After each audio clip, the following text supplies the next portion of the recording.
And welcome back to Simply Green Radio here on News Radio 1180 WHAM. Simply Green Radio, Ask the Experts, brought to you by Simply Green Energy and Mr. Ruder Plumbing. Again, in studio with Maurice Aubrey, Pete Maurice, True Story Pete, and Brenna Hartman, a fixie chick and founder of HealthyHomesOfRochester.com. And before we welcome in John Billone, president of Flower City Management and Development, we do want to go right to the phone lines right now. We'll welcome in Bob. Bob, welcome to Simply Green Radio. How are you all doing tonight? Great, Bob. Great. How are you? Got a stupid question for you. No such thing. I live out in the country, and I'm on city water, though, in the village, Medina. Okay. I've got a well underneath the house that I've got hooked up for the water in the lawns, washing the cars and whatnot. I know the toilets use a lot of water. How cost-effective is it for me to hook the well water into just the toilets? I know it can't mix with the city water, but to run them completely separate, is it cost-effective for the cost of the electricity and the water? Well, the toilet water? Yeah, I understand the question, Bob, and it's tough to say, over the air, but I will say that unless you're flushing a lot of toilets all the time, probably isn't cost effective. Because the one thing that people need to understand is that if you're going to be hooking a well water system and you have a public water system in your house, you will need to have that the system completely separate, and which will require a backflow preventer in the event that your well was contaminated. We don't want any of the contaminated water getting into the potable water of the city. Right, I would never let them commingle at all. The plumbing would be completely separate. Right. That way there's no possible way that they could contaminate the city water. But even with that, it's a law that you have to have a backflow preventer if you have a well supplying any of your fixtures. Right. Okay. So I hope that answered your question. Bob, thanks. I'll have to wait and see what happens. I'll try. Yeah.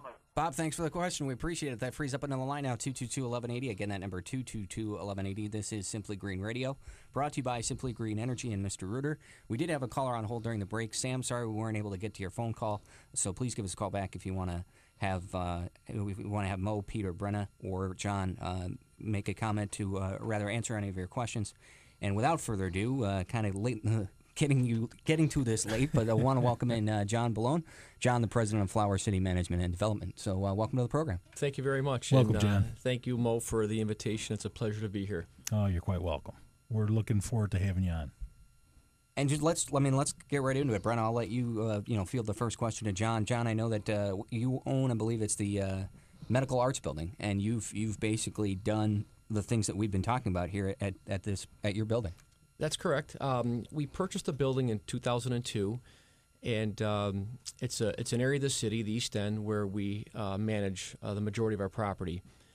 And to give you some background, the building was built in 1929. We took it over. It was a 100% commercial office building. Wasn't really exactly what we had in mind for the structure, and so we started looking at conversion. And we looked at a conversion in apartments, and we basically brought on some professionals, architects, engineers, to see what was involved to convert the building. The building's 70,000 square feet. It's 11 stories. And I don't know if I mentioned it was built in 1929. And so we had this challenge of how to convert this building into a mixed-use facility. The building did not have any air conditioning, just heating. And so one of the challenges we had is to adapt the building with air conditioning. With air conditioning comes conventionally a cooling tower. Where to put the dreaded cooling tower? Anyone who has property in the city knows that parking is a premium. And so certainly we didn't want to give up any parking for a cooling tower. And so we started figuring out, what are some alternative ways that we can heat and cool this building. And between the engineer and our HVAC contractor, this word geothermal was brought up. Again, this is back in 2003. Didn't really have a clue what geothermal was.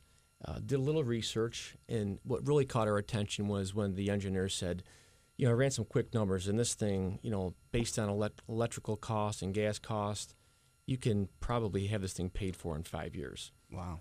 And so the return on investment was initially very attractive, and we proceeded to do a test hole as you would with geothermal. And this is a vertical system versus a horizontal system. I know you've been talking about the horizontal systems on previous shows. So that's really what got us started. And I don't know what direction you want to take it. I mean, we one thing led to another, and we started pursuing the whole leadership in energy and environmental design, the LEED certification. But that certainly wasn't on the radar screen initially. Well, it's interesting that you mentioned that. We are going to get into that a little bit. But, according to the United States Green Building Council, Pete, give us the acronym. USGBC. Buildings in the United States are responsible for 39% of CO2 emissions, 40% of energy consumption, and 13% of water consumption. So taking those percentages and keeping those numbers in mind, and taking a look at what other countries are doing to reduce their carbon footprint, so to speak, what we talk about all the time, save money, save energy, save the planet type stuff. People like yourself, especially as early as 2002, 2003, when all this is so new, taking that leap of faith, so to speak, and believing in something. I want to know, I guess, today, what you're feeling on it now. I mean, Brent, what really drove us is when you open up an RG&E bill and it was, $6,000-$7,000 a month to heat a building. And then you got these big boilers sitting in the basement, and somebody on the 10th floor is hot, so they've got the window open, and just as a building owner, you see the dollar bills just going out the window. Now, certainly that's a very common issue. Control on big systems is very difficult. So when we were introduced to geothermal, it seemed like a way where we could minimize a huge expense on our P&L. And so, again, we went from a scenario that we were spending $7,000 to $8,000 a month, and then when it was all said and done, we were down around $4,000. So we virtually cut our utility bill in half. As a matter of fact, we took the gas main out of the building. We eventually did bring gas in because every apartment has a gas fireplace and every apartment has a gas stove. But there is zero gas heat in the building. So we heat and cool exclusively with geothermal. There is no supplemental heat in our building. So it's 150 tons of cooling.